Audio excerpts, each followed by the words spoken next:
আর দোকানের সামনে গন্ডগোল হচ্ছে, আর আমাদের দোকানের নাম বদনাম হচ্ছে। আমি বুঝতে পেরেছি এই জিনিসটা অতটা ভালো নয়।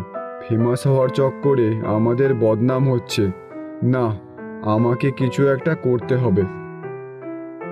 ঘরের ভেতরে রতন আর মালতী অলোকেশকে বলছিল, পাশের বাড়ির বৌদি বলছিল দোকানের নামে নাকি উল্টোপাল্টা ভিডিও হচ্ছে।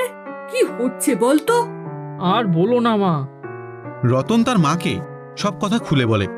তোরা কিছু একটা কর বাবা, বাবার ঐতিহ্যবাহী বিখ্যাত দোকান এভাবে নষ্ট হয়ে যাবে। না না, আমাদের কিছু একটা করতে হবে। বাবার দোকানের কোনো ক্ষতি হতে দেওয়া যাবে না। আমার তো ভীষণ চিন্তা হচ্ছে। পরের দিন সকালবেলা দোকানে অলোকেশ আর মন্টু দাঁড়িয়ে আছে। দোকানের সামনে দু একজনের ভিড়। আপনারা যদি এখানে এই ভিডিও করেন তাহলে আমরা পুলিশ ডাকতে বাধ্য হব। আমাদের ভিডিও করতে দেবে না? আমাদের ভিডিওর জন্যই তো এত লোক আসছে। আমাদের ক্ষতি হচ্ছে, ভিডিও করবেন না। আমরা চাই না আমাদের দোকানের ভিডিও করুন। আপনি এসেছেন দাদা, কচুরি নিয়ে যান।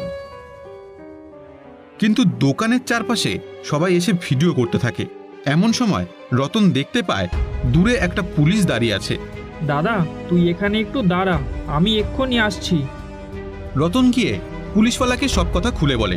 পুলিশওয়ালা দূর থেকেই দেখতে পায় রাস্তার ধারে অনেক ভিড় হয়ে গেছে, গাড়ি চলছে, যখন তখন একটা অ্যাক্সিডেন্ট হতে পারে। পুলিশ লাঠি নিয়ে সেখানে আসে এবং ক্যামেরাওয়ালাদের বলে, এখানে এত ভিড় কিসের? যারা খাবে তারা থাকো, যারা ভিডিও করবে তারা এক্ষুনি চলে যাও, নয়তো আমি সবাইকে ধরে থানায় নিয়ে যাব। আপনাকে এখানে এসে মাতব্বরি কে করতে বলেছে? কে কমপ্লেন করলো? দোকানের মালিক কমপ্লেন করেছে। আমি কিন্তু এবার স্টেপ নেব। পুলিশ দু একজনকে লাঠি দিয়ে মারতেই সঙ্গে সঙ্গে সকলে সেখান থেকে পালিয়ে যায়। আর তারপর থেকে অলোকেশ শান্তিতে দোকানের কাজ চালাতে পারে। সেদিন রাতের বেলা লালটুবাবুর কাছে বসেছিল তার স্ত্রী ও তার ছেলেরা। ভালো করেছিস বাবা, খুব ভালো করেছিস। আমি নিজেকে এখন একটু সুস্থ মনে করছি।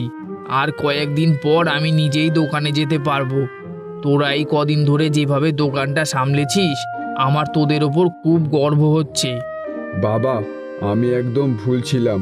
ফেমাস হওয়ার চক্করে খুব বড় ভুল করে ফেলেছি। আমি আর কখনো এমন কাজ করব না। দাদা যে এটা বুঝতে পেরেছে, এটাই অনেক। যার শেষ ভালো তার সব ভালো।